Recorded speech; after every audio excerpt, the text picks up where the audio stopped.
Hi, it's Mariana, and today I'm going to talk to you about 5 books you need to read if you want to increase your productivity. I will let you know my favorite quotes from those books, as well as let you know what the authors are up to so you can check out the many resources they have created. Let's get straight into it.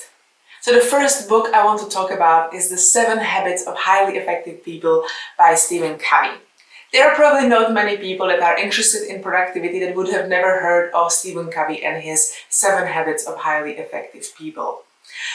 This book is for you if you want to live your life to the fullest potential.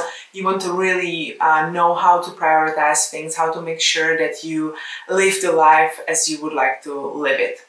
Stephen Covey wrote many other books in the series of 7 habits. There's also 7 habits for families and for teens. He also wrote books that would be talking in detail about one specific habit. And there are also workbooks or like exercise books available alongside those books. So you can actually read the main book and then do the exercises while you're reading. Unfortunately, Stephen Covey passed away in 2012, but there are many keynotes available on YouTube as well as many interviews on the internet. So let's talk about what are my favorite quotes from the book. I have here my notebook to remember all the quotes. So the first one is start with the end in mind. This is really powerful. So what Stephen Covey suggests you do is you create funeral speeches for your closest ones that they should present during your funeral. So you kind of think of how do you want them to remember you. And this is really powerful because once you do that, you kind of realize what is the most important thing for you. And then when you think about how you want to organize the next year or month or week or today, you know what you want to focus on. The second thing is seek first to understand, then to be understood. So this is also something that I personally keep in mind more, and that's when I'm talking to someone, it's very easy to start immediately thinking about what I want to answer and not really listen to this person properly. And also it's very easy, especially if it's some kind of controversial topic, to immediately jump to conclusion that, oh, this person doesn't know what they're talking about and I know what I'm talking about. Instead of rushing to conclusion, it's a very good idea to actually make sure that I understand this person, really listen, ask follow-up questions, make sure that, say something like, oh, so you mean by this what you're saying, you mean this and this and this, before just thinking about what I want to answer and thinking that I know everything best. So the third thing I really like from this book is, or the quote I like is, the main thing is to keep the main thing the main thing. So this basically says, it goes back to the first thing, to the start with the end in mind. So make sure that if you realize or if you think that the most important thing for you is your family, make sure that the family really comes first. And sometimes it's a good idea to look at your calendar and your bank statements, because those two things are telling you where you're putting your time, so your attention, as well as your money. The fourth quote I would like to mention is, the key is not to prioritize what's on your schedule, but to schedule your priorities. I made a video where I talked about this more in detail, but the key thing is, if you say that your most important thing is your family, when you sit down on Sunday afternoon to plan your week, you plan activities that contribute to your main priority, family for example, first, and only after you really schedule it into your calendar, you schedule everything else. The fifth quote is, stop setting goals. Goals are pure fantasy unless you have a specific plan to achieve them. And this is also something that I need to pay attention more to, because I'm a dreamer. I think about the things and the goals I want to achieve, or things I want to do, and just thinking about them gives me this good feeling, gives me those endorphins, and very often it's easy not to actually take action. So now what I try to do is when I set a goal, I immediately take an action, even if it's just a very, very small one, something that takes just a few minutes. But the most important thing is if I set up a goal, I immediately take an action, and then I make sure that I create an environment that supports that goal. I create habits that are going to contribute to that goal and so on. So really the important thing is to take action. The second book I would like to talk about is Atomic Habits by James Clear. James Clear is an expert on habits. Apart from writing this bestseller book, he also has a very successful blog. He has a very, very successful newsletter that he sends out every Tuesday that I really highly recommend signing up for. He's also active on Twitter and Instagram, and I know that he's about to launch a new podcast. I actually made a video about the Atomic Habits and how I implemented the lessons I learned from it into my life and how it changed my life. So make sure that after watching this video you will watch that. And let's get straight into my 5 favorite quotes or takeaways from this book. So the first one is, winners and losers have the same goals. So I've already, talked about it in the 7 Habits of Highly Effective People. It's very easy to think about a goal, to set a goal, but as James Clear says, the winners and losers have the same goal. So it's all about taking action and all the stuff I mentioned already in the 7 Habits. The second takeaway or second quote is the habit stacking formula, and that basically says that after my current habit I will do my new habit. So if you want to implement or start having do regularly something, it's very good to link it to an already existing habit, because it's already something that you're doing that you will then not accidentally forget the new habit. So let's say you want to read more. If you're having always in the morning your coffee, why not to read while having that coffee? Third quote or third lesson from this book is that disciplined people are better at structuring their lives in a way that does not require heroic willpower and self-control. In other words, they spend less time in tempting situations. I have never seen someone constantly stick to a positive habit in a negative environment. So what this says, it's not about having the willpower to do something to change your life, but to take the time before you implement the new habit and make sure that you create an environment that supports that new habit. So let's say you want to eat healthier. Well, how can you set up your environment to support that habit? So first of all, you can make sure that you don't buy any junk food and you don't bring it to your home, because if it's not in your home, it's going to be way easier not to eat it. You can also make sure that you put some fruits in the bowl on the kitchen counter so you see it, and if you want to eat something, you eat something healthy. You can always make sure that you have a bottle of water with you wherever you go, so if you're thirsty you can drink that water. You don't have to go to the kitchen or somewhere else to get it, and you're not tempted to take something else which would not be so healthy.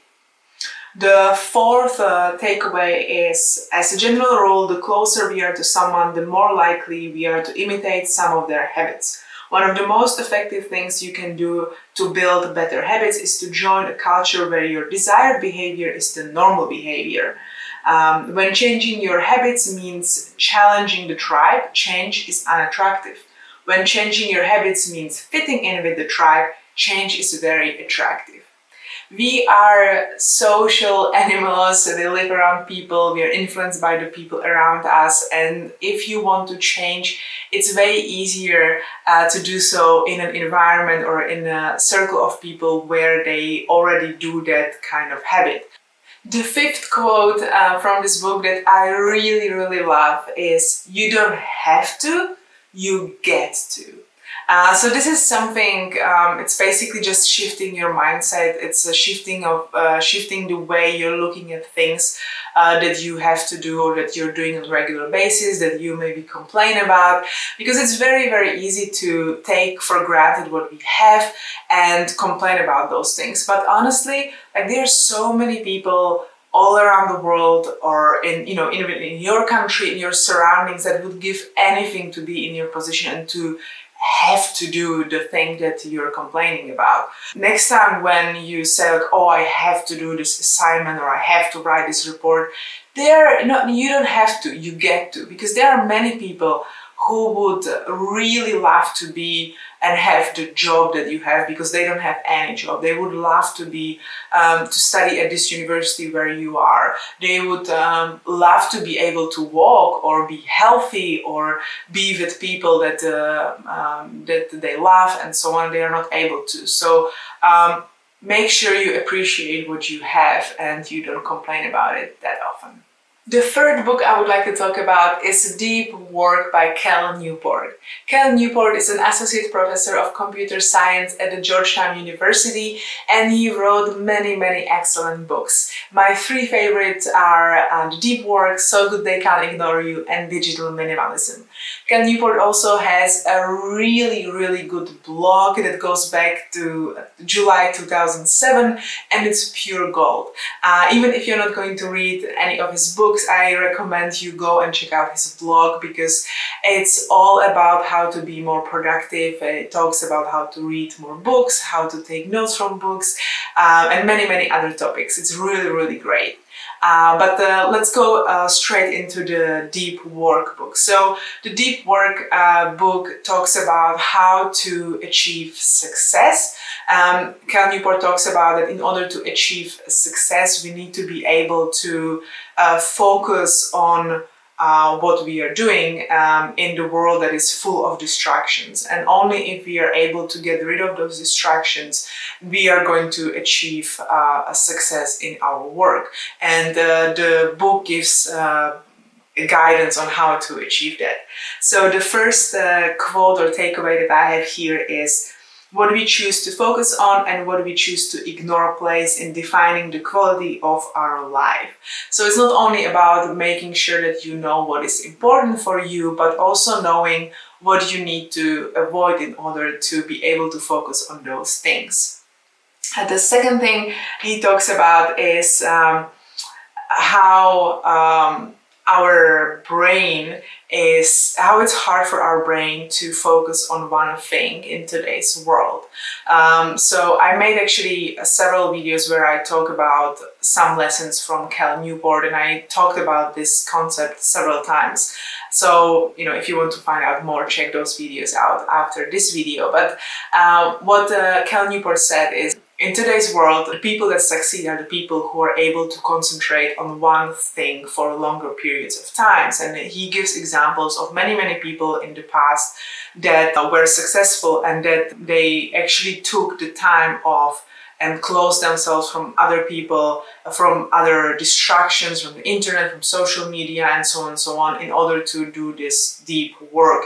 But he also says, yes, it's kind of hard for everyone to be able to go for a week or 2 weeks or even a month somewhere to the woods in a cabin and close themselves from the distractions of the outside world. So he gives ideas on how to do it in today's world. But he says that the main thing to understand is that our brain craves some kind of distractions from boredom. Our brain doesn't want to be bored. So what happens is that if we are bored, our brain immediately wants something to do. And we, with our smartphones, we have something readily available to put in front of our eyes and entertain our brain. But the more we do that, the more we weaken the brain's ability to focus on one thing. So he's saying that if we do it regularly, even if we then practice meditation or mindfulness or whatever,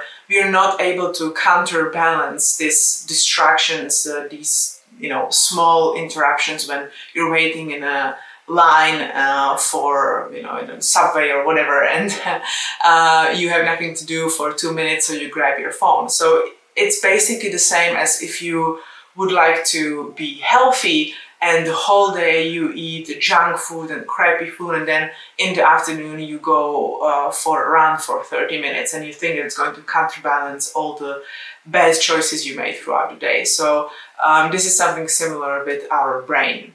The third takeaway is that the elderly subjects were not happier because their life circumstances were better than those of young subjects. They were instead happier because they had rewired their brains to ignore the negative and savor the positive. This is something that appears in most of the books I've read on self-improvement, productivity, and so on. It's about practicing gratitude for what we have and understanding that what we have is actually good, because you're not going to be happy once you earn that amount of money. You're not going to be happy once you do this or that or achieve this kind of goal. It's all about your mindset. So if you're not happy today, you're not going to be happier in a year just because you have more on your bank account. And so practice gratitude. Another thing is trying to squeeze a little more work out of your evenings might reduce your effectiveness the next day enough that you end up getting less done than if you had instead respected a shutdown. So Cal Newport is a big believer in creating an evening ritual and shutting down and closing up, and then focusing on your rest day or rest part, making sure that your body gets the rest that it needs. So it's not about working 24/7, but when you're supposed to be working, work 100%. When you're supposed to be resting, rest 100%. The fifth takeaway is that you need to schedule your day. Cal Newport says that you need to schedule every minute of your workday. He says that if you truly want to achieve extraordinary results, you really need to schedule every day, every minute of your workday. If you don't do that, you get distracted very easily. You do other things. Things take suddenly longer than you want them to take, because if you give yourself 2 hours to finish a task, it will take you 2 hours. If you're like, well, I will see when I finish, suddenly it's, whole day passes and you're only finishing at the end of the day. So scheduling is key, according to Cal Newport. The next book I would like to talk about is The 5 a.m. Club by Robin Sharma. Robin Sharma is a former lawyer. Currently he's a writer, coach, speaker. He wrote many, many, many books. Those would include bestsellers like The Monk Who Sold His Ferrari, The Mastery Sessions, and The Leader Who Had No Title, and many, many more. He has a website, robinsharma.com. I'm going to link it down below. And there you can find a lot of resources from his online training, podcast, the mastery sessions, the blog. Also, he is organizing live conferences and much more.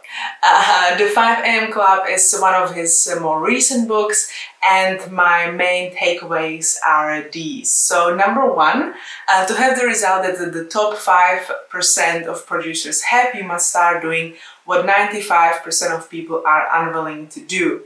As you start to live like this, the majority will call you crazy. So this doesn't go only to cases of living a millionaire style life and so on, but also as simple things as living a healthy lifestyle. If up until now you didn't eat so healthy and you didn't really exercise and people around you are similar, and you now suddenly want to change and you want to exercise every day and you want to eat healthy and not eat any junk food, those people will call you crazy and obsessed and I don't know what. So be prepared for that. You cannot really have the results of the 5% people and at the same time the admiration and approval of the 95% of people. So you have to choose. Number two, all change is hard. What you now find easy was first really difficult. You can see it with basically anything you learn. At the beginning, it's really, really hard. But the thing is that we often forget how hard it was. I have a 6-month-old daughter, and I can see how many times she needs to do something, how much she needs to practice in order to learn really simple things like holding something. So it's very easy for us to forget how many things we had to learn in life and how much practice it required. You see it with language learning. We say like, oh, when I was younger, it was way easier to learn languages. But we forget that when we were younger, we went to school and, let's say we were learning German. We had 4 hours a week of German lessons with the teacher. Then we had some homework. We had to prepare for tests, and altogether we would spend, let's say, 10 hours immersed in that language. Now we go to a language school, which is 1 or 2 hours a week. Then we have some homework, which is, another hour. And that means that we spend only about 3 hours with that language. And suddenly we say like, well, it takes me way longer time to learn language than when I was young. Well, yeah, because you spend way less time on it. So just remember that when you're learning anything new. Number 3 is the 90-91 rule. Let's say you want to get a promotion, or you want to be recognized in your job, you want to push your career to the next level. What Robin Sharma is recommending is that for the next 90 days, you take the first 90 minutes of the day and you focus on that one single goal. If you do that, great things are happening. Number 4, that's the daily 5 concept. What the concept says that at the beginning of each day, think of 5 things that would make the day absolutely the best day possible. It's not about your career or your productivity at work, but about the all life satisfaction. So think about what will make this day really, really the best possible day. If you take those, 2 or 3 minutes in the morning every day, your life is going to change because you're actively thinking about what will make the day great instead of just doing whatever comes your way. The last takeaway is the 6-minute student. So what Robin Sharma is saying is that the moment we stop learning is the moment we stop growing. So he suggests that we take 60 minutes every day to learn something new. It can be something that you need for your job. It can be something for your own personal development, something that you enjoy, but learn something new. Our last book today is The 4-Hour Workweek by Tim Ferriss. Tim Ferriss is an American entrepreneur, author, podcaster, and angel investor. He wrote several best-selling books. Apart from the 4-Hour Workweek, it's also the 4-Hour Body and 4-Hour Chef. From the more recent books is The Tribe of Mentors and Tools of Titans. Tim Ferriss, apart from writing books, has also a very, very successful podcast. It's one of my favorite. If you enjoy long interviews, this is definitely one that you should check out. Tim Ferriss is making sure he's asking questions that have never been asked before, and the interviews are really, really interesting. Another resource you can check out from Tim Ferriss is his TV show. It's dated, I think it's already been a few years, but it's the Tim Ferriss Experiment. And in several episodes, he talks about he tries to learn a new skill as quickly as possible, whether it is a new language, how to date, learn how to swim, learn chess, and much, much more. The 4-Hour Workweek, which was his first book, it's mainly focused on entrepreneurs, but I think there are a lot of things that we can take in our lives even if we are not entrepreneurs. Tim Ferriss himself said that if he would write the book again, he would choose a different name. So if the name was up until now putting you away and you didn't want to read it because you thought it's some kind of scammy book, don't worry, it's a book about how to make yourself as effective and productive as possible. So my main takeaways from these books are number one, define your objectives, decide what is important, set goals, ask yourself, what do I really want? I think you kind of see a pattern here in those productivity books, that this is something that you need to really figure out. What do you want? What's important for you? How do you want to live your life? And then go back and based on that schedule your days, weeks and months. Number 2 is the 2080 rule. So this is something that Tim Ferriss is repeating over and over. It's the Pareto principle that says that 80% of outcome comes from 20% of causes. So if you look at a company and their sales, you will see that the 80% of the sales comes from 20% of their customers. And the other way around, that 80% of complaints come from 20% of customers. So eliminating those 20% of customers that are causing you 80% of headache is going to make a significant change in your company. In the same way, if you focus mostly on the 20% of customers that are bringing you 80% of business, this again is going to translate positively. But it's not only about business, it's also about your life. So think about it, what is bringing you really joy, what is making the difference, and try to use the 80-20 principle for that. Number 3 is put yourself on a low information diet. Learn to shun aside interruptions and learn to say no. So about this low information diet, Tim Ferriss is saying that we spend too much time consuming information from outside, from media and news, and many things, they seem really important on that day, but we actually forget it in a week or 2 or a month. So deciding that for at least a certain period of time you will ignore all the media and you will focus on what's important for you can have a significant positive effect in your life. Number 4. Automate what you can. Outsource your life. Hire a virtual assistant to handle mental tasks and develop a business that you can run on autopilot.